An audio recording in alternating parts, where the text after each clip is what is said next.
So John Young with the Disc Jockey News. We are getting ready to do one of our videos here, but I wanted to share that 5 tips of things I learned at last week's wedding.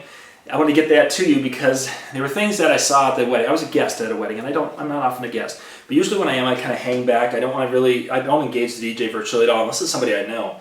Because I don't want to be that DJ who comes up there and, it's me, and I know what I'm doing. I've been doing this for like 7 months, and it's just awesome. Don't want to be that guy. So I hung back and just kind of observed, enjoyed the music. The young man was playing to somewhat of a younger crowd that were dancing, and he was playing a lot of music I would play like at a prom. All fine and good. That was not a big deal. But there's 5 things that I want to share with you right now. First thing, have enough control of the crowd. So when you're introducing the spotlight dances, that you actually have people engaging with the spotlight dance. What do I mean by that? If you're going to be doing the father-daughter dance, make sure that father and daughter are ready before you even announce it, and get them ready, get them out there close, so that way you can announce and say, and here is Bill and Joni's father-daughter dance, and bring them out, get them on the floor, start the song.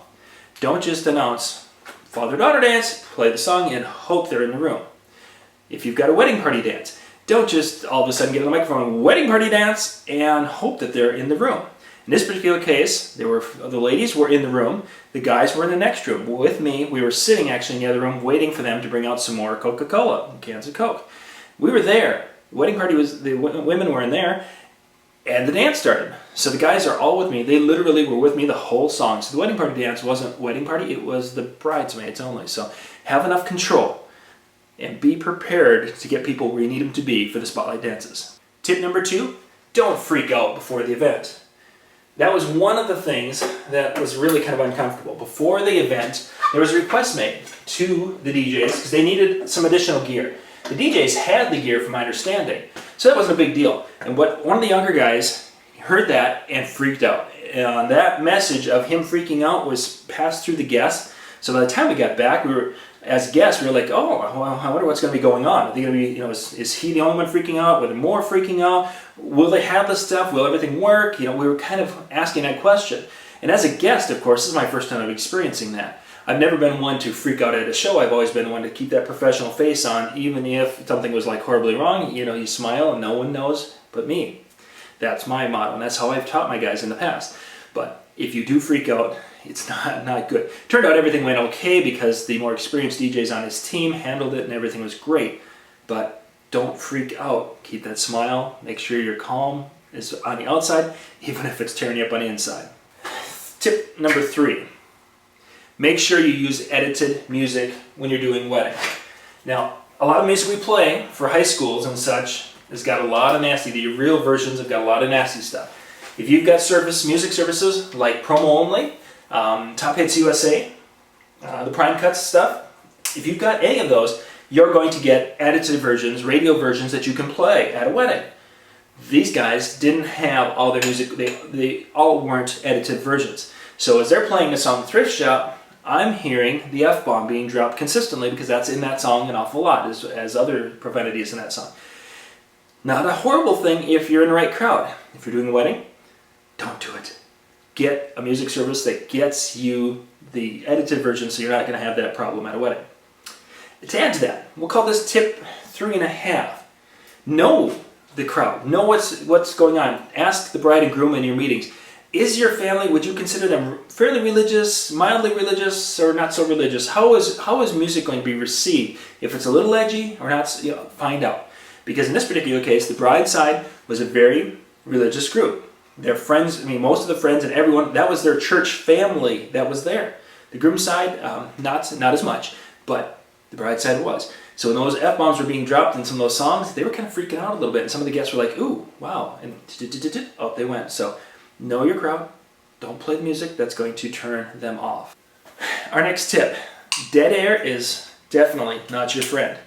In today's world, you can go and put a computer together, or heck, an iPad. You can literally have an iPad with the songs all lined up, and it will automatically mix and almost have no dead air. There's no real reason to have dead air. There's times where you want dead air. When you had that moment and the crowd is applauding and the song fades out and they're clapping for the bride and groom, yes, I want the dead air because I want to have that applause be the moment. I want it to be focused there. That's about the only time I'm really looking for dead air. Otherwise, when I have a dance floor, I want to go, song comes down, this one comes up, and we just keep going. Beat mixing, yeah, once in a while, not too often. Most of the stuff is going to be fade in, fade out, fade in, because that's kind of what people want to hear. They want to hear, they want that dance floor going, and you've got this song coming in, 1, 2, 3, this one keeps on going. I may not be exactly beat mix, but I'm pretty close, pretty close. Dead air, though, not your friend. The dance floor, the people are out there dancing and having a good time. Again, his newer music, so it's upbeat, and they're out there dancing, having a good time, and that song, oh, now they're looking at each other. They're looking around the room. Oh, here's the next song. Okay, great. Don't do that. Dead air is not your friend. And my final tip for you today, of my 5.5 tips for what not to do at a wedding, this one is know the couple's names. Now, if you forget them, always default to bride and groom, because I hate that. I mean, it's a pet peeve of mine, be saying, now let's have the bride and groom come out to the dance floor. Don't like that. I want to be saying, now let's have Bill and Susie come on out to the dance floor and share the spotlight dance with you. Whatever. Names are important. People like to be referred to by their name. It's them. I mean, it's a personal connecting with them. The DJs who do that and are referring to them by name all night long, those are the ones that have guests coming up and saying, how do you know them? Well, I've met them, I've worked with them, but I care enough to refer to them by name. And I care enough to refer to mom and dad by name. This is Kevin, this is Sheila, this is Bob, and this is Renee. The names are really, really cool. You got to do that. In this particular case, he knew the groom side, so he referred to them as, oh, and now we're going to have Bob and, literally, this is what happened. So someone in the crowd yells out, Susie, yelling out her name. Or, that wasn't her name, but, and so then he's like, he didn't hear it. So then there's like, whoa. This is announcing the first dance. Bob and Susie, stumble, somebody yells it out, whoa, and then he yelled to go, oh yeah, and. So know their names, write it down, take some Post-its if you need to, write it on Post-its, stick it on your computer.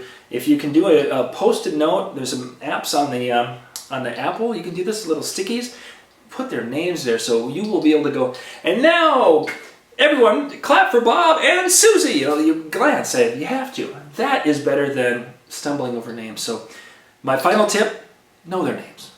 5 wedding tips, 5.5 wedding tips. I hope some of these might help a little bit. If it's one of these things that, you've done this for a long time, you might be like, yep, those are things I do all the time. Good for you. For new guys, hopefully this helps. This is John Young with the Disc Jockey News.